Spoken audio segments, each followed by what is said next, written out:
जय हिंद दोस्तों। तो दिस वीक यानी कि इस वीक की हम बात करेंगे स्टॉक मार्केट में और गोल्ड सिल्वर की भी चर्चा करेंगे, निफ्टी सेंसेक्स और हमारा जो पोर्टफोलियो में इंडेक्स है स्मॉल कैप मिड कैप सारी चर्चा करेंगे। तो शुरुआत करते हैं हम इंडिया विक्स से। तो विक्स लगभग इस हफ्ते में 5% से ज़्यादा की तेजी के साथ क्लोजिंग हुई है और क्लोजिंग लगभग 14 के आसपास हो चुकी है, जबकि लास्ट डे में ही 0.5% की तेजी रही है। सेंसेक्स की बात करें तो सेंसेक्स लगभग 81,287 पे क्लोजिंग हुई है, लगभग 1000 पॉइंट गिरकर लास्ट डे में ही 1.25% की गिरावट के साथ क्लोजिंग हुई है। लेकिन अगर देखा जाए तो 1 वीक में लगभग 2% की गिरावट के साथ ही क्लोजिंग हुई है। अगर निफ्टी की बात करें तो निफ्टी लगभग 25,178 पे क्लोजिंग हुई है, लास्ट डे में 317 पॉइंट गिरकर 1.25% की गिरावट के साथ, जबकि इस हफ्ते में देखा जाए तो लगभग 2% की गिरावट रही है। डाउजोन की बात करें तो डाउजोन लगभग 1.5% की गिरावट के साथ 48,875 पे क्लोजिंग हुई है और लास्ट डे में ही 1.25% की गिरावट थी, वीकली में 1.5% के आसपास। जबकि नेक्स्ट डे की बात करें तो 1 डे में 0.5% की गिरावट के साथ 24,911 पे क्लोजिंग हुई है, जबकि वीक में बात किया जाए तो फ्लैट सी सिचुएशन है, जहां ओपनिंग हुई थी वहीं पे क्लोजिंग दिख रही है।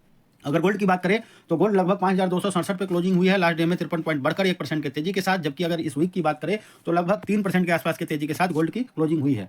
अगर हम इंडियन टर्म में गोल्ड की क्लोजिंग की बात करें तो 1,65,659 पे क्लोजिंग हुई है और इस हफ्ते में लगभग 3.5% की तेजी रही है।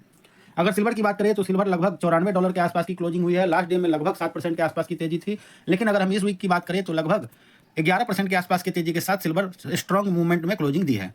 अगर इंडियन टर्म में बात करें तो लगभग 9% की तेजी के साथ क्लोजिंग लगभग 2,74,998 यानी कि 2,75,000 के आसपास की हो चुकी है। अगर ग्लोबल मार्केट की बात करें तो निक्केई लगभग जो है 3% बढ़कर इस हफ्ते में 58,707 पे क्लोजिंग हुई है, लेकिन एक समय लगभग 2,59,000 से भी ऊपर की क्लोजिंग दिख रही थी।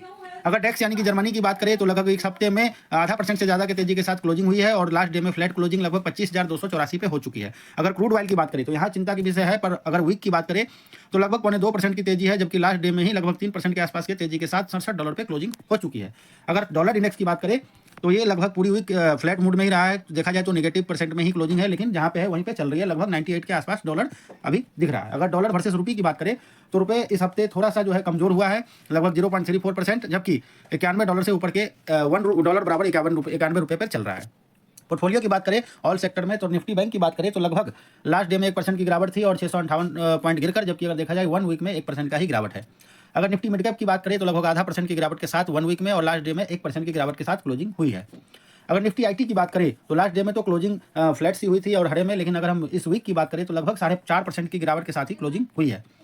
अगर निफ्टी ऑटो की बात करें तो 28,158 पे क्लोजिंग हुई है, लास्ट डे में देखा जाए तो 2% के आसपास की गिरावट के साथ यानी 534 पॉइंट गिरकर, जबकि अगर हम पूरे वीक की बात करें तो लगभग 0.5% से ज़्यादा की तेजी के साथ ही क्लोजिंग हो गई है। अगर निफ्टी एफएमसीजी की बात करें तो लगभग 51,142 पे क्लोजिंग हुई है, लगभग 900 पॉइंट गिरकर और लगभग 0.2% गिरावट के साथ, जबकि इस पूरे वीक की बात करें तो लगभग 1.5% की गिरावट के साथ ही एफएमसीजी की क्लोजिंग हुई है। अगर निफ्टी स्मॉल कैप 250 की बात करें तो लगभग लास्ट डे में 1% की गिरावट के साथ क्लोजिंग हुई है, 15,881 पे क्लोजिंग हुई है। अगर इस वीक की बात करें तो लगभग 1% की गिरावट के साथ ही क्लोजिंग हो गई है। तो दोस्तों स्टॉक मार्केट में आपको मंथली जो हमारा इंडेक्स है उसमें क्या गिरावट आई है उस पर वीडियो देखने के लिए नेक्स्ट वीडियो हम बनाएंगे, उसमें आप देख लीजिएगा। इसी बात पर हम अपना वक्तव्य को समाप्त करेंगे इस वीक के शेयर मार्केट अपडेट देते हुए। तो दोस्तों हमारे साथ बने रहने के लिए कृपया चैनल को सब्सक्राइब कीजिए, वीडियो को लाइक कीजिए और दोस्तों के साथ शेयर अवश्य कीजिए। थैंक यू, धन्यवाद दोस्तों, बाय बाय।